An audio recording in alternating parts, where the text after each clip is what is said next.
Paz, meus amigos e irmãos em Cristo Jesus, estamos de volta ao texto sagrado. Vamos considerar agora o capítulo de número 9 de Salmos. Vamos dar a esse estudo de hoje o seguinte título: Louvor em meio ao julgamento, a fidelidade de Deus nas crises. E o que nós vamos aprender, o que eu e você vamos aprender com esse estudo? Em primeiro lugar, nós vamos aprender a louvar a Deus mesmo em tempos de crises e ameaças. Nós haveremos de entender como a justiça de Deus se manifesta em meio ao caos das nações. E seremos lembrados de que o Senhor jamais abandona os que confiam em seu nome. E seremos então fortalecidos a viver entre o louvor e luta, sustentado, alicerçado, apoiado na fidelidade divina. O tema desse estudo é o seguinte: louvor em meio ao julgamento. Davi louva a Deus por seus feitos passados e afirma a confiança no justo governo do Eterno. Mesmo em tempos de aflição, o salmista e esse salmo nos ensina que o louvor não nega a dor, mas transforma em declaração de fé. Isso é muito importante mesmo. Todos nós passamos por dificuldades na vida e é necessário que nós tenhamos confiança no Eterno. Então, o Salmo 9, a título de introdução, deixa eu dizer para vocês, o Salmo 9 é uma canção de vitória e confiança. Provavelmente escrita após uma batalha, ele celebra o agir de Deus contra os ímpios e o cuidado do Senhor para com os humildes. É o primeiro salmo que se apresenta de maneira claramente nacional e universal. Então, Davi clama por justiça entre as nações, não apenas por um livramento pessoal, como foram os salmos anteriores, Então, este louvor que ele está trazendo aqui não é alienado nem triunfalista, e ao mesmo tempo em que reconhece os juízos de Deus, que Deus julga as nações, os homens, os povos, Davi clama por misericórdia e afirma a dor dos que sofrem. Então ele celebra, mas também ele intercede. Neste salmo, Davi canta, mas também ele chora. Então é o retrato fiel de quem vive com os olhos nos céus, mas ainda com os pés nessa terra. É a vida humana, a vida daquele que é piedoso e temente a Deus. Vamos à exposição do texto. Os versículos 1 e 2, vamos dar a primeira parte, a parte 1, louvor pela justiça de Deus, os versículos 1 e 2. Veja o que ele diz no versículo 1: louvar-te-ei, Senhor, de todo o meu coração, cantarei todas as tuas maravilhas.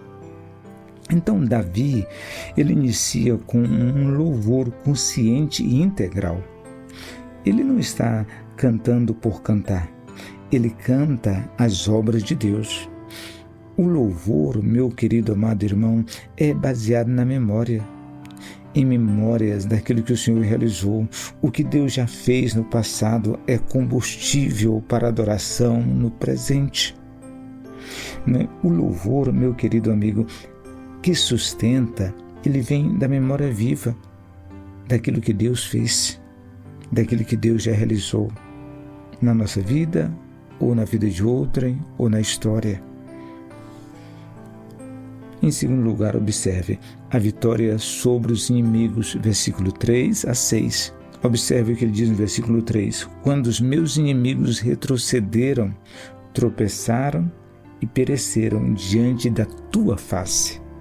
Então Davi, ele reconhece que a vitória veio do Senhor. Não foi a sua estratégia ou a sua força, não, mas o juízo de Deus que julgou os ímpios e defendeu a causa do justo.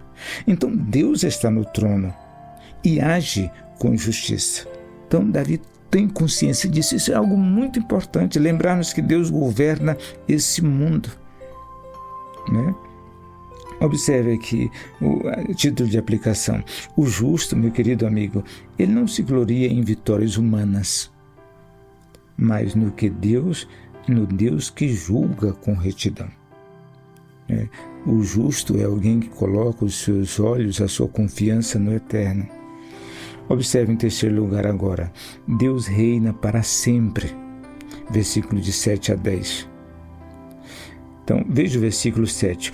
O Senhor está assentado perpetuamente, já preparou o seu tribunal para julgar. O fato de dizer que Deus está assentado quer dizer que Ele está julgando, Ele está assentado no trono.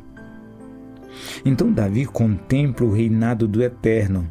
Ele não apenas venceu uma batalha, ele reina e governa para sempre. E mais, é refúgio para os oprimidos. A título de aplicação, deixe dizer para você isso. Mesmo que o mundo pareça desmoronar, Deus permanece assentado no trono. Isso é maravilhoso, lembrarmos disso.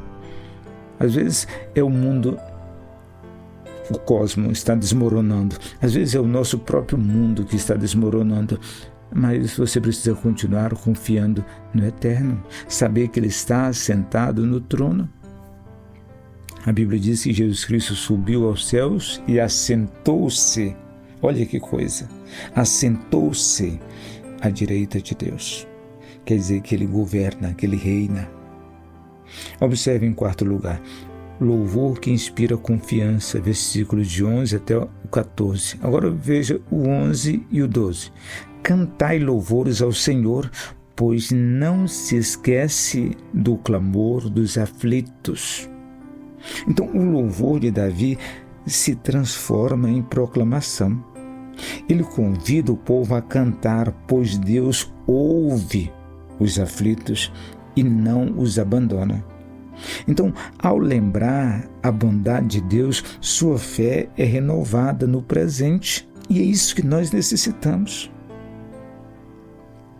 Observe, querido amigo, fale sobre as obras de Deus, relembre as obras de Deus, traga à sua memória os feitos do Senhor. Isso fortalece a sua fé e edifica aqueles que estão ao seu redor. Observe em quinto lugar, a justiça sobre as nações.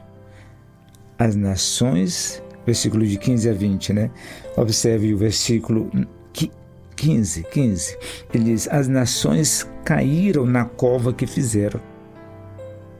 Então, a última parte do Salmo expande o alcance da justiça de Deus. Observe isso.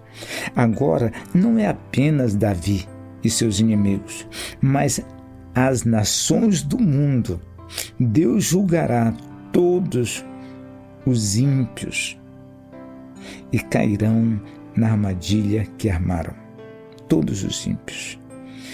Então, o juízo de Deus pode demorar aos olhos humanos. Geralmente nós achamos demorado, não é verdade? Mas é certo que virá. Lembre sempre disso. O juízo, o julgamento, o juízo de Deus certamente virá. Observe o que disseram alguns teólogos sobre isso. Por exemplo, João Calvino diz que Deus governa o mundo com justiça, mesmo quando os homens não veem de imediato. Derek Kidner, ele diz o seguinte: neste salmo, Davi se move entre o louvor e a súplica, como todo verdadeiro crente, como todo aquele que coloca em Deus a sua confiança. Matthew Henry diz que os que confiam no Senhor não ficam desamparados, mesmo quando as nações desmoronam. É o Salmo 24 que diz: ainda que a terra se abale, ainda que os montes se transportem para o meio dos mares, eu, no entanto, confiarei no Senhor. Olha que coisa impressionante, né? R.C. Sproul, ele diz da seguinte forma: a soberania de Deus é a âncora da alma quando os fundamentos da terra vacilam, né? A soberania, o governo, o poder, isso nós não podemos esquecer. Lembre sempre, Deus está no trono, Deus governa esse mundo. A título de conclusão, deixe-me dizer para você o seguinte: o Salmo 9 nos ensina que o louvor não espera um mundo ideal. Não, ele nasce da fé em um Deus que reina agora, nesse exato momento, mesmo em meio ao caos. Mesmo quando a injustiça grita, o crente louva, porque sabe que o trono do céu não está vazio. Cante enquanto espera, louve enquanto sofre, e nunca esqueça, Deus está assentado e reina para sempre. Amém? Que Deus abençoe você, que Deus esteja com você, que Deus sustente você. É a minha oração. Amém e amém.